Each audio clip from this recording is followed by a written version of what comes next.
Any question you would like to ask? Master, a few days ago, one of our sisters asked you a question right before a meeting ended, and you asked her to save it for the next meeting, and she hasn't asked it yet. So if you're here, please ask the question, or I'll ask it. I think it is for the sister to ask, or she has authorized you to ask. No, she hasn't. I hope she asks it. Should we wait for that? Yes. All right. Well, I guess I'll ask it if she... The question was whether when we get to Sachkhand, we will be able to see your face. Your face. The Master's face. Well, we discuss it here every day. Shabad is our master. We merge back into that Shabad. Since you have been initiated by the master on the human planes, so you cannot recognize the radiant form of the master unless he is like that whom you have seen outside. So definitely you will see the radiant form of the master as you see him outside. But ultimately it is the Shabad from which the master projects himself within. It is not the body. Thank you. Maharaji, over here. Thank you for blessing Prasad for us. I have a question about Prasad. Is the benefit that people get from Prasad standard, or does our attitude of mind make a difference to the benefit we get from it? Prasad is no medicine. It has no spiritual significance, except it reminds you of the master, of the teaching, and of your meditation, and it creates that love and devotion for the Father, for the Master. So it should induce you to attend to your meditation and remain steadfast on the principle of Santanat. So that we often keep our pictures of our friends at home. We have certain gifts given to us by our friends. What is the advantage of those gifts? They just remind us of our friend, of their friendship, of their love for us, nothing else. So similarly, Prasad also reminds us of the Master, of his love, of our love and devotion for the Master, which should induce us towards meditation. That is the advantage of Prasad. So even if it was a placebo and it wasn't actually blessed by the Master, but somebody gave you something, and your attitude was that this was Prasad, it would be as effective? It is the individual thing. Prasad is always there for individuals. Thank you, Master. Master, this is my first visit to see you, and I have a question about Dion. Yes, please. I'm sorry, it's been a long time since I read the books about Dion. My question is, do you contemplate on the form of the Master's face during bhajan, during Simran, some other time? I don't know when. Well, brother, we should contemplate on the form of the Master's face while doing Simran. It should go simultaneously. We must synchronize our Simran along with Dhyan. Purpose of Simran is to withdraw our consciousness to the eye center. And the purpose of Dhyan is to hold our attention at the eye center. Dhyan of the Master is not must, but it is a great help. Even if you cannot contemplate on the form of the Master, you can just keep your attention in the darkness here and go on doing Simran. Or you can think that you are sitting in the presence of your Master and you are doing Simran. Anything which can hold your attention there. But when with a little concentration you start seeing the light, then that light will give the purpose of dhyan. That will catch your attention there. Then being in that light, you can do similar. Thank you. Maharaji, over here. Maharaji, over here to your left. Yes. Yes. Yesterday, someone asked you about the bhajan posture, and she said that she had difficulties with it. And you said that she could adopt any posture that was convenient. Yes. And I want to make sure that I understood you correctly. Does that mean that one does not have to put the fingers in one's ears? I mean, it's not necessary to do that because that's the posture that was given to me at initiation, and I have difficulties with that also. Sister, my personal advice is, especially in the beginning, it is better to close your ears as advised. Mhm.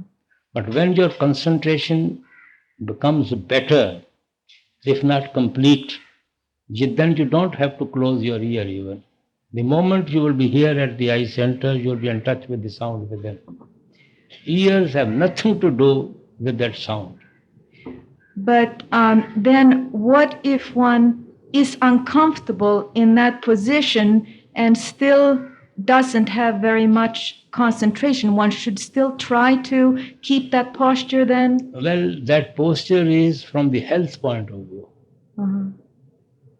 That posture advised to us at the time of initiation is from the health point of view.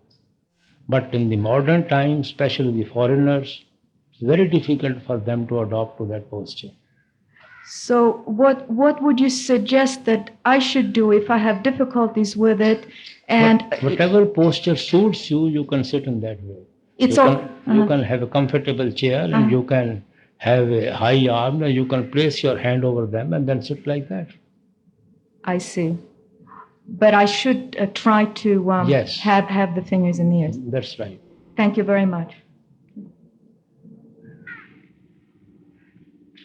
Thank you, Maharaji. My other question is, I find that so many people ask you questions and you're able to answer them with total love and understanding. I find myself listening to my brothers and sisters, and I find myself judging a large percentage of them. Some speak too soft, some speak too loud. Whatever my mind says about what their question is, I have nothing but criticism. I'm wondering if you could speak to me personally or to us as a group as how we can deal with our criticism of others. Brother, we should not mind anybody's criticism at all. I can tell you critics are the best guide in life. We should always keep our ears and eyes open to the critics. We must weigh their criticism without any ill will towards them. If it has any weight in it, we should try to learn from their criticism and try to improve ourselves. If it is just for the sake of criticizing, you can just ignore it. But they are the best guide in our life for our improvement. Otherwise, we will never be conscious of our shortcomings, of our weaknesses, if the critics are not there. They are very essential for us to improve ourselves. Thank you, Master. How about criticism, my criticism of other people? How can I deal with that better? It is better not to do it. Good. Thank you, Maharaji. Yes. Maharaji? Can you hear me? Yes, please. Speak. This is difficult for me to say. I think at this moment in my life, I have never experienced more pain inside myself, emotional kind of pain and separation from others. And I feel like I'm not able to love, not able to love myself or anyone. And extremely painful, and I don't know what to do about it. I mean, I feel cut off, and any guidance you can give me with this, I would very Brother, much, you're feeling cut off from whom? from everyone. And whom you are missing? I think I'm missing feeling love for myself or feeling the ability to love. No, brother, it is just a lack of confidence in our own self that we miss somebody. We have no faith in ourselves. We are not fond of our own company. We think something is lacking in us which we can only fill that gap by going to others. Hmm. We must build confidence in ourselves. How do I do that? To look to the one who can really fill us up. That is the Father. Nobody else belongs to us in this creation. And we do not belong to anybody also, anybody. We come through the parents, but we do not belong to them. They do not belong to us. We have our own karmic relationship with everybody in this creation. Sooner or later, we all realize that we are lonely. Unnecessarily, we are deceiving one another, that somebody belongs to us or we belong to somebody. Sooner the better that we realize the reality and try to find someone who really belongs to us and to whom we can really belong forever. It's a blessing if we can have that feeling of loneliness. We should try to make best use of it rather than to feel depressed that we are cut off from everybody. What is in everybody? There's nothing in them. Is it good to share this pain when I feel it with others? Or Pardon? Is it a good thing to share this pain with other people when I feel it, or just to use that as a way to Share what? the pain that I feel inside? How can you share with it? I'm not following your Well, question. like I'm doing with you now, to tell other people about it? Is that about? There's no sense in telling anybody. We have not to take the role of a preacher. We have to just stand our own legs. We want to only strengthen our own legs to stand. Thank you. Maharaji, Yes, please. I've been just initiated for 3 weeks now, and a lot of times when I have questions of you, when I'm meditating or when I'm like concentrating by myself, I get the answer inside. I hear your voice, and it's not like it's a tape that's running. It's not things that I've heard before, but an answer that you would likely give me if I'd ask you a question like that. How do I find out? Is that really a real voice, or is it creation of my mind? Sister, don't depend too much upon those voices. It can be mind, it can be a self-deception. We can be deceived. It is our higher mind which is speaking to us. Unless somebody is face to face with you, and you are sure whom you are speaking, you should not easily rely on any voice. Thank you. Radhasan. Maharaji, Yes. finally, thank you for the privilege of being with you again. And my question is, I need to know that you love me more intensely, because that's all I need, and that's all Sister, I desire. why people we are anxious that Master should love us? Why aren't we anxious that we should love him? We always want somebody to love us. We don't want that we should love somebody. Pleasure lies in loving somebody, not being loved by somebody. Pleasure lies in giving to somebody, not taking from somebody. Pleasure lies in serving somebody, not being served by somebody.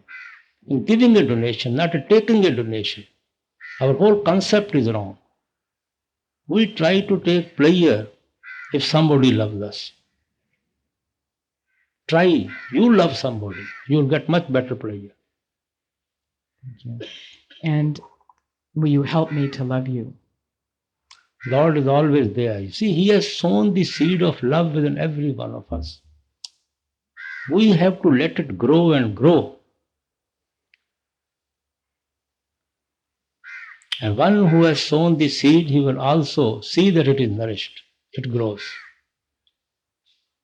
Thank you, Maharaji, very much. Maharaji.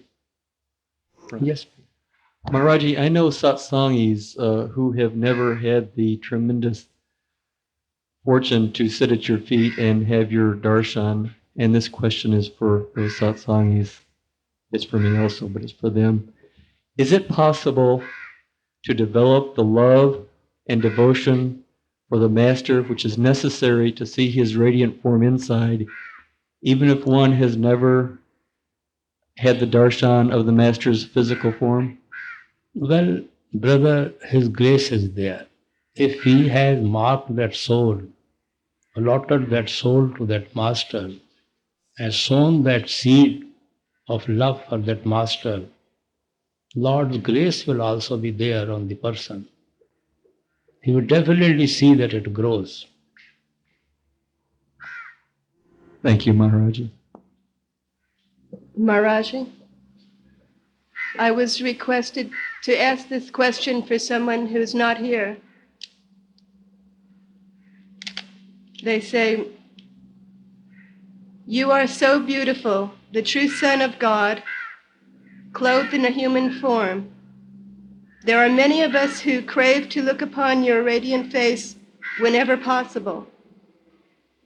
When we are not in your presence, our hearts cry and our lives have little meaning. By your grace, we are able to save every dime to come to India and have your darshan as often as you allow. It is through your grace that this pull to come here is even felt. The thought of you leaving this worldly plane grieves us and puts us untold sadness in our hearts. Could you say anything to us to help us accept your will? The uncertainty of the Punjab and life itself makes every day you're here a blessing." The sister doesn't need any answer at all. You just give her my regards. Thank you for her sentiments. Well, part of it, she's very concerned about when the day comes that you have to leave the physical form. I'm perfectly all right. Can't you see it? I'm so healthy. Yes. Yes. Then what is the problem? She must be fearing it way far into the future. It is his problem, not my problem. Why should I bother about his problem?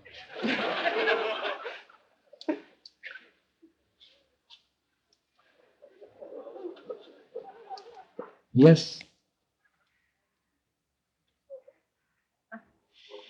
You very often say that that God is a great giver and we are very poor beggars. What does that really mean? How can we be good beggars? Well, sister, we do not know how to knock the door. He's so anxious to open it. We are so much spread, sorry, our consciousness or our mind is so much scattered in this creation that we do not like to withdraw our mind from all those players of the world, all those faces of the world, riches of the world, and bring it back to that door which we have to knock so that it may open. He is willing to open it, but we are not willing to knock it. He is willing to give it, but we are not willing to come there where alms is being distributed. He is anxious to give us, provided we reach where it is being given. That nectar, that amrit, is within every one of us at the eye center. So, no matter how much heavy rain it may be, if the cup is upside down, it can never be filled. If our mind is spread into the whole creation, No matter how much that nectar is flowing there, Christ said it is like a spring. How can we taste that nectar? So it is like a spring, always coming, nectar. Never ceases to come. But if we don't fill the cup, it's our fault. So he is a giver. We are very poor receiver. Thank you very much. Maharaji, I'd like to ask you a question about the Great Master, because I read his books for many years after I received initiation, and somehow my heart was always very deeply touched by the Great Master's books. And I often find myself, even now, visualizing him unintentionally when I'm very excited or worried about something, and I know that in Tales of the excuse me,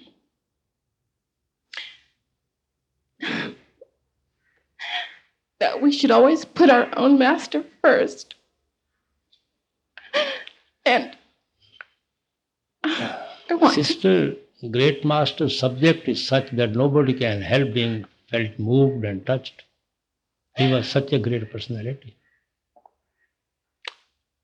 What we read is nothing. What we know is nothing.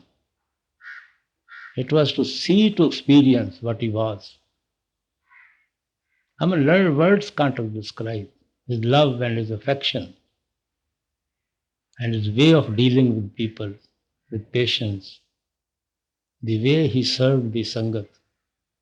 He created from scrap the whole colony, the whole ashram, and how he spread his teaching in the whole corners of the world.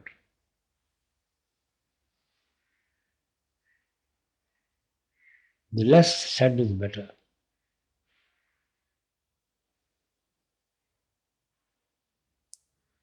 I have not been able to find any right description by any right author yet who could really describe what he was, and neither I think anybody can describe him.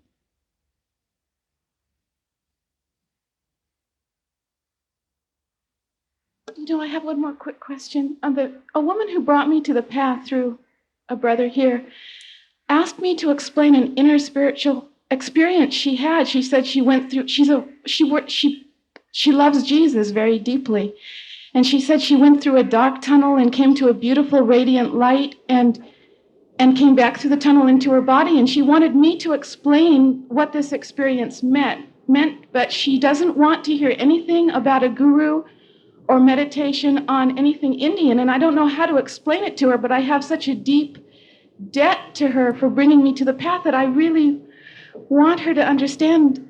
What Sister, can I say? you can just give her the books to read, especially by Dr. Johnson. Give her the book to read. Let her make up her own mind. Swami, thank you. Don't discuss, don't force. Thank you. Maharaji, which is the best time to sit for bhajan? Well, brother, every time is good which we can devote to bhajan. There is no bad time for meditation. Any time which we devote to meditation is to our credit. But morning time has certain advantages over other timings. Because when we get up in the morning, our body is fresh. We are no more tired. Our thoughts are not spread into the creation. And there are hardly any knocks at the door, no telephone ring, children are sleeping. It's quiet even in the streets. So why not start when we have to sit in meditation? Why not start right in the morning so that the atmosphere of peace and bliss which we build in the morning should help us to go through the ups and downs for the whole day. Otherwise, you can sit at noon, you can sit in the evening. Any time is good enough for meditation. But Maharaj, in the morning, sometimes you hear the insects, you hear the crickets, they make a noise. And sometimes in the morning you can hear the insects, you can hear the crickets, they make a noise, and it is difficult to differentiate between the sound and the sound. Whatever time suits you, you can make use of it. When there are no crickets and no noise, you can sit. Thank you, boss. Maharaji, here in the middle, in the center. Maharaji, yesterday you told a brother that he should not be so attached to his wife. Yesterday you told a brother that he should not be so attached to his wife. Well, that gives me a problem, Maharaji, because I have a wonderful wife and I'm very attached to her. Does this mean that I'm in trouble? Attached to what? I'm attached to my wife. And yesterday you said that to be attached to one's wife stood in the way. It is good to remain attached to the wife. Don't worry. Thank you, Maharaj. At least that will help you from attaching to any other lady.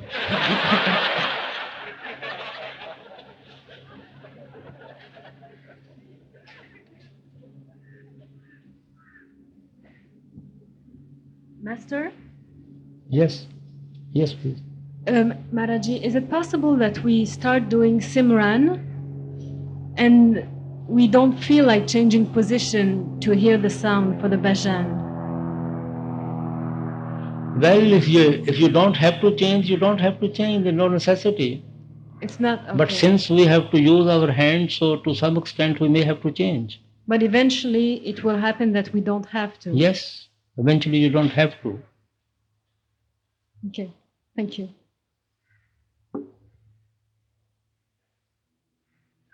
Maharaji, I understand that only love and devotion leads us back to the Father, to our eternal home. But you told that we should love only the Creator and not the creation. And I don't understand. I love also my family and my children. Is it only an attachment and a karmic attachment? Well, brother, relationship of the soul and the Father is that of love. What is love? To merge into another being, to lose your own identity and to become another being. That is love. Ultimately, soul is to merge back into the Father, has to become the Father and to lose its own identity. So that is why Christ said, God is love. It has the characteristic of a love where you do not exist anymore, only the Lord exists. That is love. When we are attached to our worldly faces, worldly objects, then where is that love for the Father? Mind is same. It cannot remain attached to so many people. Christ said in the Bible, if you are attached to your father and mother more than me, you are not worthy of me. Worthy of me, worthy to become me. Unless you become me, you cannot become God. We cannot love God because we have not seen Him. Whom we have never seen, whom we don't know what He looks like, whom we don't know where He lives, what type of face He has, if at all He has any face at all. How can we love? We love worldly faces, worldly objects. We have a common blood with our brothers, with our mothers, with our sisters. We have companionship with our wife, with our friends. We love our property. It's hard-earned labor we have bought with our hard-earned money. So we love these things. We love our religion. We are born in it. By traditions we are following those religions. So we love these things. How can we love the Father whom we have never seen, whom we have never known, whom we don't know how He looks like? But yet, worldly love will pull us back to its own level. Only the love of the Father can take us back to the level of the Father. So saints say that when the Father wants anybody to pull us from this creation to his own level, he sends his sons to our level. And he marks us or allots us to that mistake or to one of his sons. So when we are drawn to the company of that mystic or a saint, whom we know, whom we see, whom we develop faith, in whom we ultimately love and devotion, because he talks about the Father. And our soul is a natural instinct to go back to the Father. So Christ said, I and Father are one. Why he has to say that if you love me, you'll be loving the Father. If you love the wave, you love the ocean. Wave cannot be separated from the ocean. Wave you can see, ocean yet you cannot see. So he says, if you love me, you have seen me, so you have seen the Father. If you come unto me and I come unto you, so ultimately you will come unto the Father. Because I and Father are one. There is no difference between us. So Father creates his own love in us through his sons, through his mystics. And mystics attaches us to the Shabad and Naam within, by which they detach us from this whole creation and attach us to the Father. They don't need our love at all. They only built that much faith and love in us so that we may get attached to the Shabad and Naam within. We follow their advice. We follow on their footsteps, on their teachings, so that we may withdraw ourselves from the senses and attach ourselves to the divine melody or Shabad and Naam within. And that love of Shabad and Naam within is so higher and pure that we automatically forget the worldly love, the worldly faces, worldly objects. That is the nature of the mind.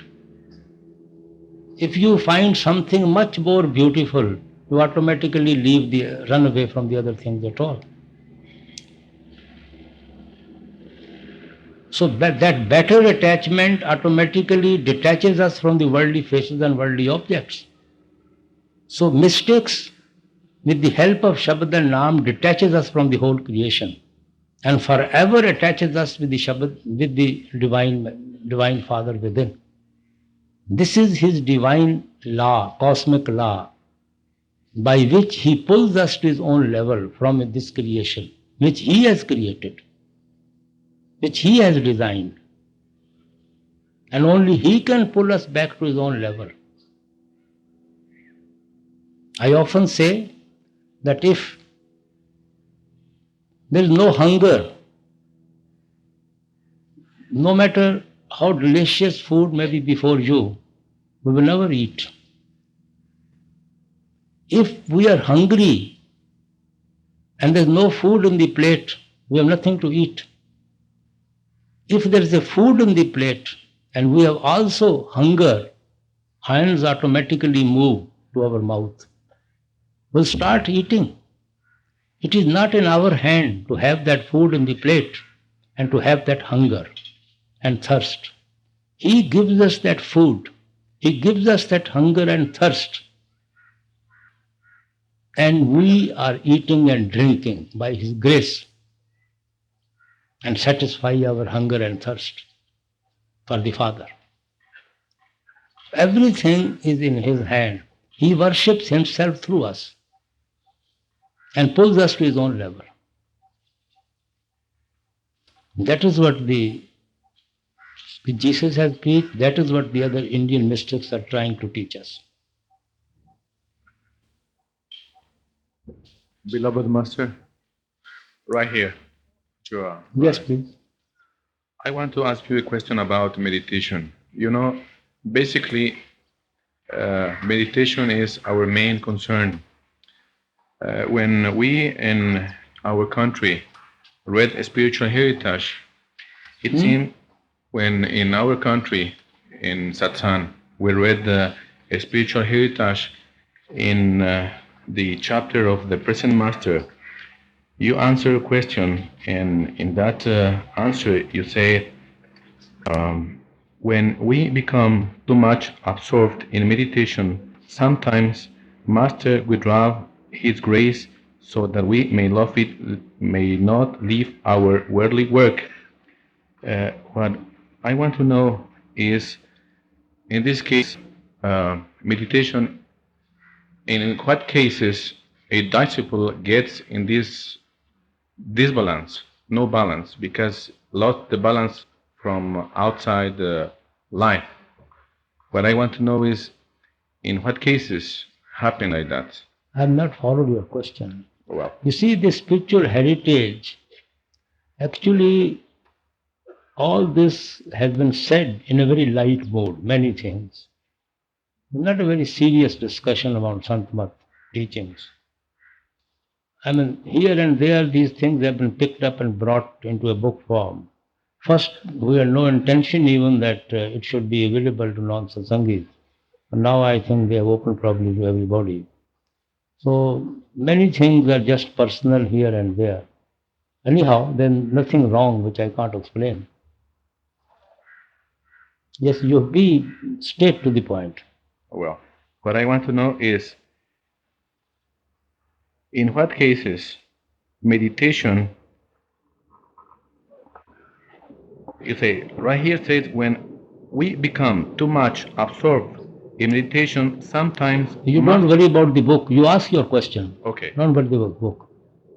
I think sometimes we are so absorbed doing meditation to find inside a inner experience. And sometimes when we are living in our world, in this physical world, we don't feel too much happiness to do things in the world. And we look only inside to see our inner path. That is the question. You know, sometimes I feel I lost balance in both things, doing meditation and living in the world. I feel sometimes sometimes I'm lost in the world. That's my point. I think we have to keep the balance in our meditation. We have to go through the responsibilities and obligations of our life. And we have also to attend to meditation. Saints don't advise us to run away from our obligations and responsibilities. At the same time, they don't tell us to ignore our real purpose of life. We have to keep the balance and carry with both of them. Wow. Thank you. Now it is for the individual how to keep that balance. You can't draw a line here and there. Everybody has his own way of life, own problems, own commitments. So he has to draw that line.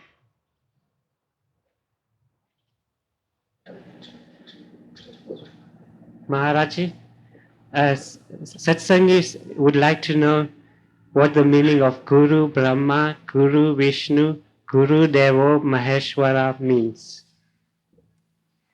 Everyone comes in the Guru. All gods and goddesses that people try to worship, they all come in the Guru. Thank you, Master.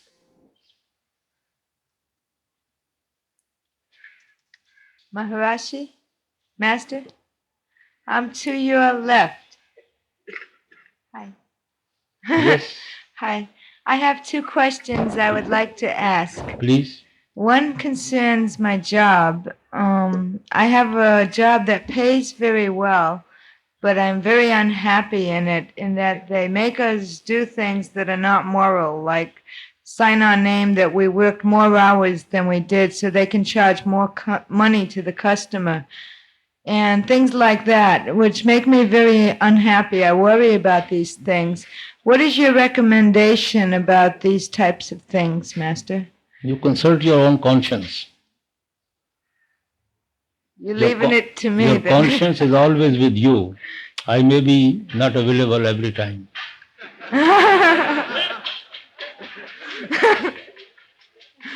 Oh, well, thank you for that one. The other one concerns our Sangat. For the last couple of years, there's been tremendous strife and arguing and fighting within the Sangat itself. And it seems as though we are split into two parts, where all one part goes to one satsang and the other part goes to the other satsang. And both parts have asked me to give a satsang when I come back. And so I was thinking I should bring them a message from you about fighting and stuff like that. Well, sister, no question of sending a particular message to any group. But I fail to understand what differences can there be among satsangis and holding a satsang. I've never been able to understand that. How can there be group in the satsang? Are people very fond of talking? Others don't get an opportunity. Only some people only get opportunity. Others are more anxious to say. And they have to listen. There's no other way. I don't know what is the problem. They all want to hear about you and how you are doing and things like that because they're anxious to hear about you, Master. What is the problem among the satsangis then? All these tapes go there to each and every home, each and every satsang. Every satsangi has their copies. They can hear their tapes. What do they quarrel about? Why they're fighting about? There are no offices in satsang, no offices of gain. Oh, the biggest fight they've had is somebody heard that you had said children should not be brought to satsang. Who? Children. And so now they are fighting. The people that have children say they want the children to go, and the people that don't have children. I said here, I didn't put any do's and don'ts there. That is for the local management to see. Yes. I don't interfere in their satsang affairs at all. That is for the representative to look to their own organizations. See, children sometimes become nuisance. Everybody doesn't like the children to misbehave here. Mm-hmm. And then they just get unnecessary attraction by others. Side traction, you see. So some people don't like it. They object to it. So what are they to quarrel about? They can seek the advice of their representatives and follow it. In these organizational matters, they can discuss with their board members what is they are meant for, just to solve these few problems. Why should they quarrel about these things? It's amazing sometimes some of the things that we can quarrel about, Master. Is there anything you'd like to say that I could bring back with me? No, I don't want to send any message to any particular group, but there should always be harmony in satsang. Otherwise, there's no sense and there's no purpose in their meeting. If they cannot create harmony among themselves, if they do not live with themselves, how can they be able to live with each other?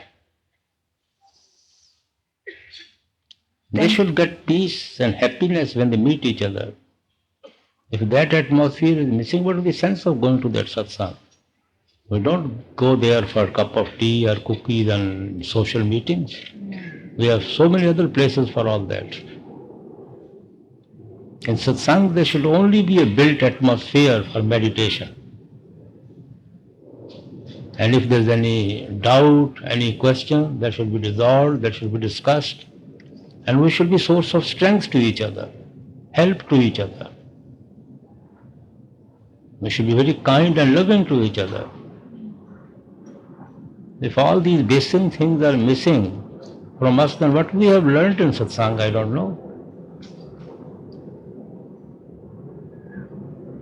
We should try to shed our personalities at home when we go to satsang.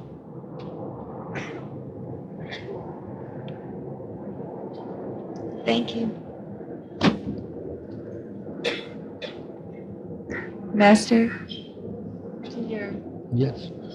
I'm a seeker, and you talk about Simran, repetition of the 5 holy names, bringing the concentration to the eye center. Can you explain to me how that works? Sister, as a seeker, I advise you to read all the books. The information that you will get, actually, right information you will get from the books. I'll speak for 5 minutes, 4 minutes, 10 minutes, that won't solve your problem.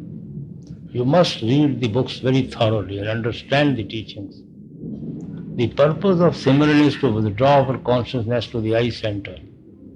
And then with the help of Dhyan, we try to hold it there so that we can be in touch with the sound or light within. That is the purpose of whole meditation. Okay, thank you. Read these books. Every book is full with the teaching. And if you have any question which the books don't answer, are not clear on any subject, you're most welcome to write. Thank you. Master, I have a question about happiness. I've heard you say many times that as Satsangis that we should be happy. And many times I feel unhappy because of my separation. And you also say that we should, the blessed are they who mourn, for they shall be comforted. And I was wondering, those two things seem very different. I was wondering if you could speak a little bit about being happy in this world. You mean you are unhappy because you are separated from whom? From the Master. From the Father. From the Father. We are unhappy. But when we are in the path, on the path, we are on the way, are on the process of going back to the Father. That very concept should make us happy.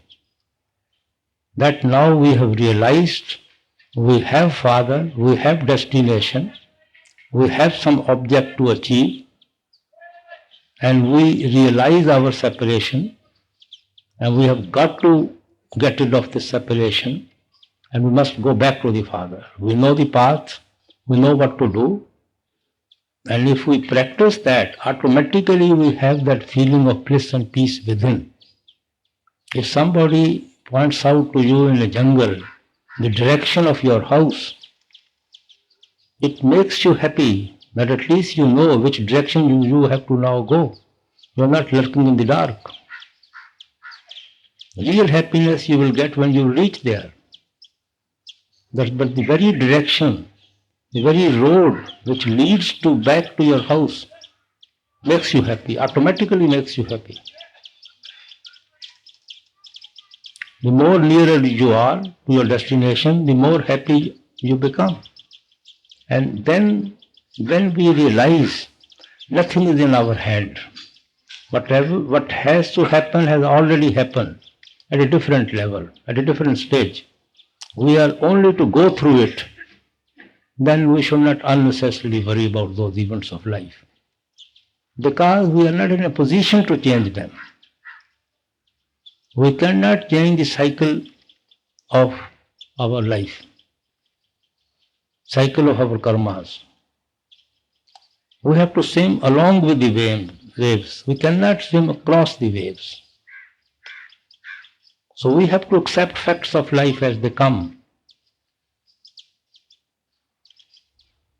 So the very fact that we have to go along with the wave automatically makes us happy. That there is no other way. We have to accept the facts. Now, cycle of weather will not change. But if we go on changing along with the weather, we will not be miserable. We know winter has to come, summer has to come. If you prepare yourself for winter, you have woolen clothes and heater and all that, you don't shiver, winter will pass. You have adjusted to the winter, but winter has not changed. Winter did come and went away. Summer will come and will go away. But we will go on changing according to the weather. We cannot change their cycle. So similarly, we cannot change our events of destiny. We have to adjust along with the events of destiny. And happiness lies in adjusting to those events of destiny, not going against them. Thank you. That very concept of accepting it makes us happy.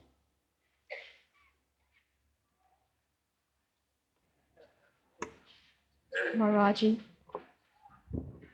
I wish to thank you very, very much for your kindness and patience with all the questions I've been asking. I haven't seen you since 79, and out of sheer desperation and pain, I had to come to see you. And I want you to know that this has been the most wonderful experience, and certainly a lot more than I could have ever dreamed. I have learned many beautiful experiences. Some were kind of painful, learning that I have many personality flaws that need to be corrected. And I appreciate very much having them brought to me. And I hope you give me some of your help when I go back to my country to overcome some of these problems. And I don't have a question, but just thank you so very much. Sister, actually, for a satsangi, there is no question. There is only one answer to attend to meditation. All questions, if any, are automatically get resolved.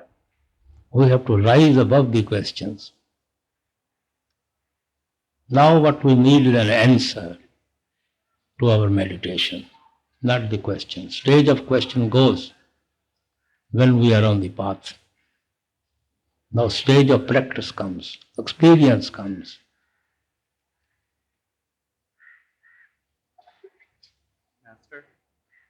Master, this Yes. side. Your left. Over here. Yes, yes. My question pertains to the one that the gentleman just asked about happiness. And in your answer, you said that we have to adjust to the waves of, well, I guess our karmas and that kind of thing. I wanted to know about mental patterns and like emotional patterns. Is there anything that we can do about those? Are those... Brother, these emotions are from the mind. They are not emotions that are independent of the mind. Emotions have come from the mind. They are outcome of the mind, projection of the mind. They are not independent of the mind. And we have to adjust our mind according to the pattern of life. Well, what do we do when it's, you know, they're like on a negative spin or something, and you're doing your meditation, but, you know, still your mind's acting up quite a bit? What do you do then? Well, we know answer of all these questions, what to do. You see, there is our consciousness, super consciousness is always there within every one of us to guide us. To great extent, our consciousness guides us within. If we are only attentive to its voice, we don't want to hear it. Well, Master, it seems like a lot of times when you're confronted with your own mind, it's almost like a blind spot that you have, and a lot of time you can't even see what it is that's causing you to feel the way you're feeling or thinking the way you're thinking. You see, mind has to fight the mind. Lower mind, higher mind has to fight with the lower mind. Mind projects in many forms, in many ways. The noble mind, the higher mind, the pure mind has to fight with the lower mind to control it. Is there an attitude that the higher mind should speak to the lower mind in, or? Yes, this conflict is always going on within us. Is there an attitude that we should hold? This consciousness, what we call it, is also a part of the higher mind, noble mind, pure mind. Thank you.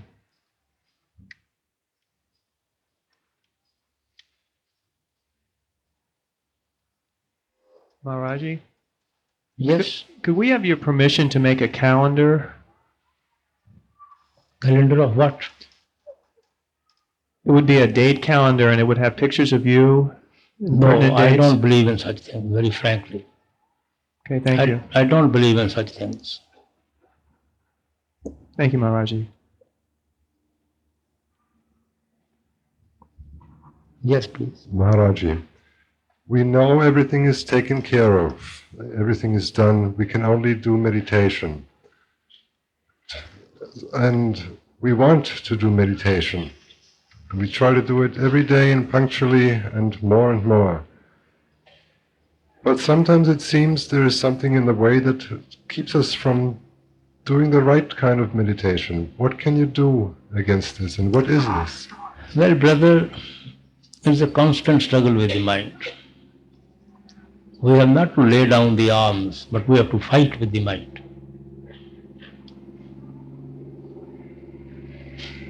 It's a constant struggle.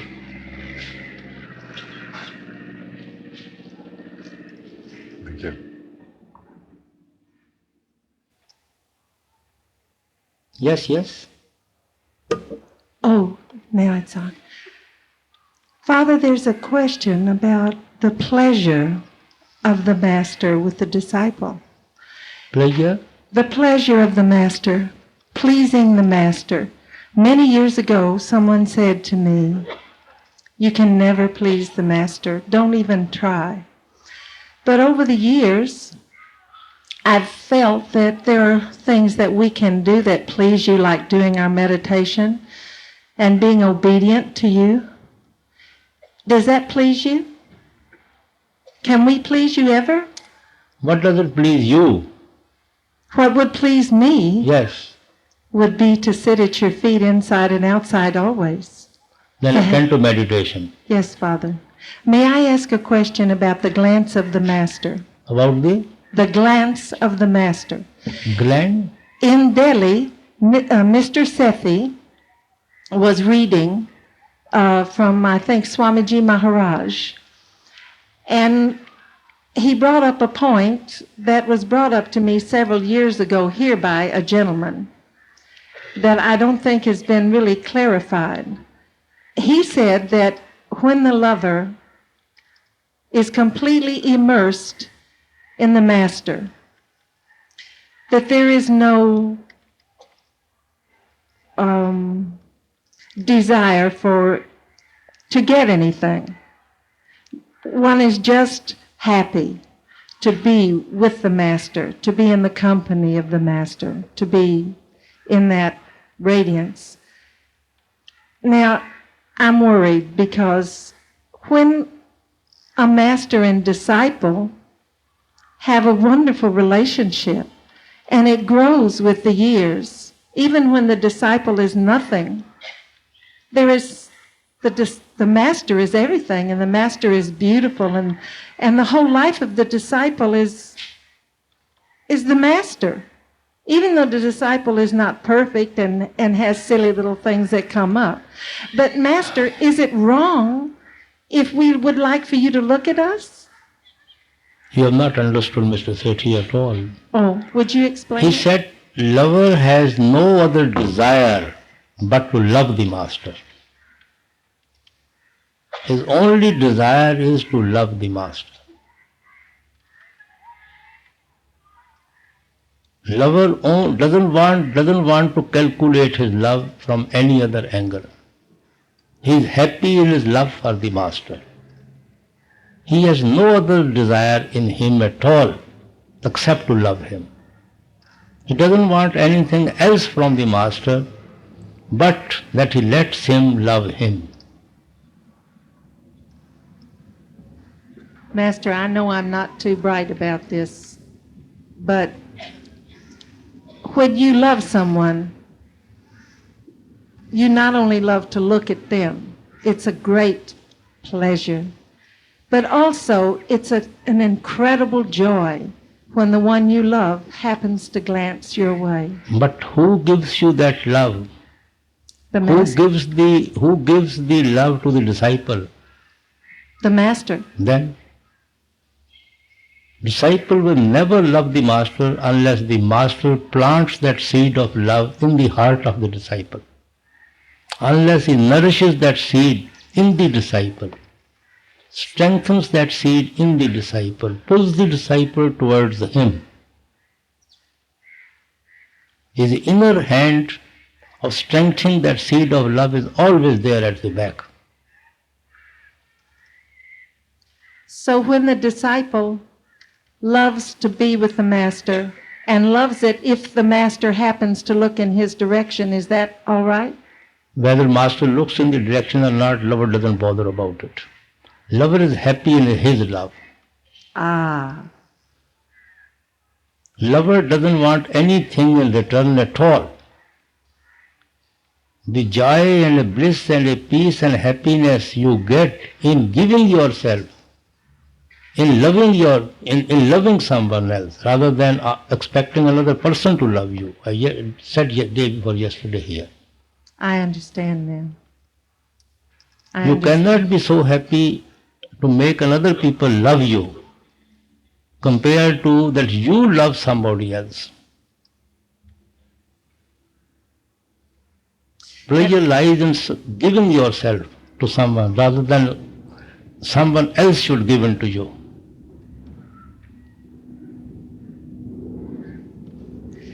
Raji, you know, as the years go along, I notice that the more that the relationship grows between the master and disciple, the less the disciple likes to speak of it to others.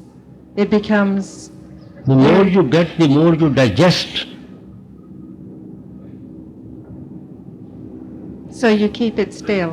Words are very poor expression of the lover. He doesn't want to waste unnecessary words in expressing even. It seems that way. His expression is not by words. He has another way of expressing his love.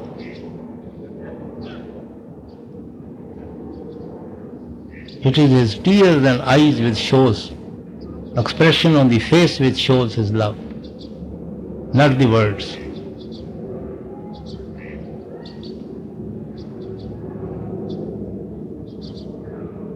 When we express it, when we try to dramatize it, we lose its depth. Lover never advertises his love. He digests it within himself.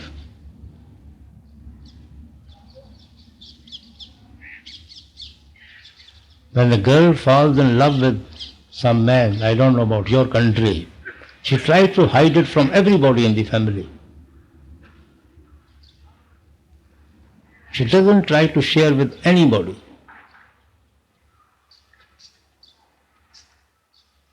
She tries to keep it to herself as much as she can.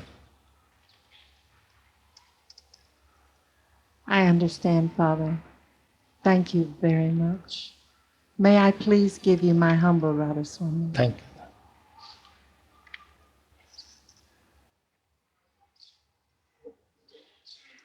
Master Radhaswami, it is said in the teachings that at some point as the soul comes near Radhaswami, that the soul dances. And I'm wondering if you could tell what that means. Dances mean, when do you dance? For happiness, for joy? Then, at certain level of consciousness, souls become very, very happy. You can call it dances.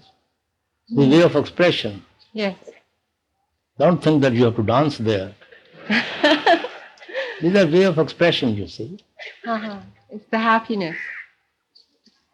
Yes. Master, I have great fear of you. How can one who has great fear of the Master... Am I so frightening? Sometimes. How can one have a great Brother, fear? actually, we are always frightened of our own self. We are not frightened of anybody else at all. We are frightened of our own weaknesses, own handicaps, our own self, I would say. Well, Master knows more than I do, my weaknesses and my faults. And I wanted to ask how... You see, son, when going on the wrong track, he always likes to avoid the father. He would like to keep it away from him. Father is rather more loving and anxious to pull him, but he tries to keep away, lest he may scold him. But father wants him to come. He would like to explain him and pull him back to the right path. Then even though I have great fear of the Master, I can also have great love for the Master. Actually, that feeling of fear is another way of expression of a love for the somebody. The back of it is love, which is mixed with fear because we cannot express it. We are hesitant to express it, or we think we are incapable of showing it due to our own weaknesses or our own self. Base of it is love. Raji, I've been an initiate for 12 years now, and I've often stumbled and quite often fallen completely down in my pursuit of the path and the things that you have asked me to do as an initiate. And I have no mentee brothers and sisters who have other gurus and follow other paths that are much less firm in their rules and regulations. And I have no desire in my heart to be anything but a satsangi, but I feel much pain because I cannot live up to what physically on this earth I was asked to do by becoming a satsangi. And my question is this part of my evolution to feel the suffering and the guilt of not living up to what my heart wants me well, to? Brother, if one falls running forward, then every fall is a step forward.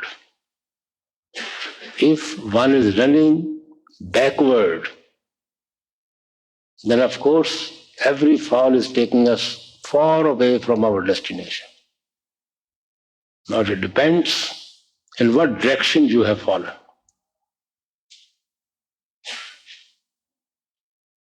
It seems like the falling would be, I was asked at initiation to follow 4 guidelines, and I follow your point. I have not been able to follow those, and yet I see other initiates of other gurus who don't have those restrictions. I have no desire not to have the restrictions. I appreciate and I respect the guidelines, but yet my ego seems not to be able to conform. Well, you should be sincere with yourself, and you can only build on your meditation on a good foundation.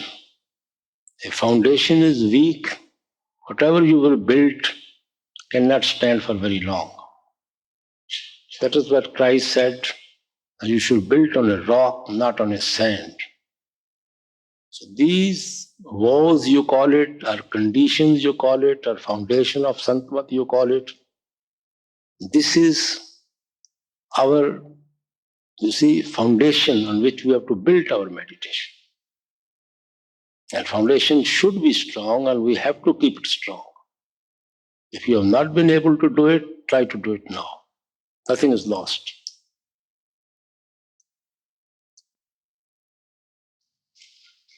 I have a question, Maharaji. Please. I have no problems. Everything is perfect in my life. Now my question is, what is the origin of the Shabad? The source. What is the origin of the source? I'm not trying the creator. What is the origin of the creator? Ask the creator. I'm asking the creator. No. I'm asking the ambassador of the creator. No. I'm not the creator. Creator is creator, and he's always there from where he creates. And we have to go there to ask him. I want to go there, but in Yes. part of my Yes, when you go there, then you ask him. So the answer is the standard, you go and you find out. Yes. Thank you.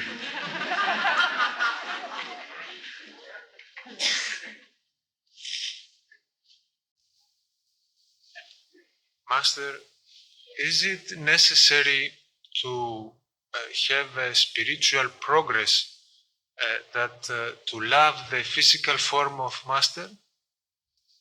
What do you mean by necessary? I'm not following the point. Necessary. Word. I don't know another word to say. If it is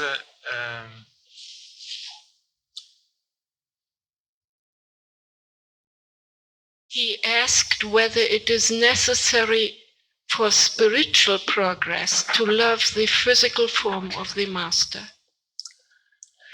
Sister, that type of love automatically develops. It's not a question of necessary. You see, that automatically develops within us.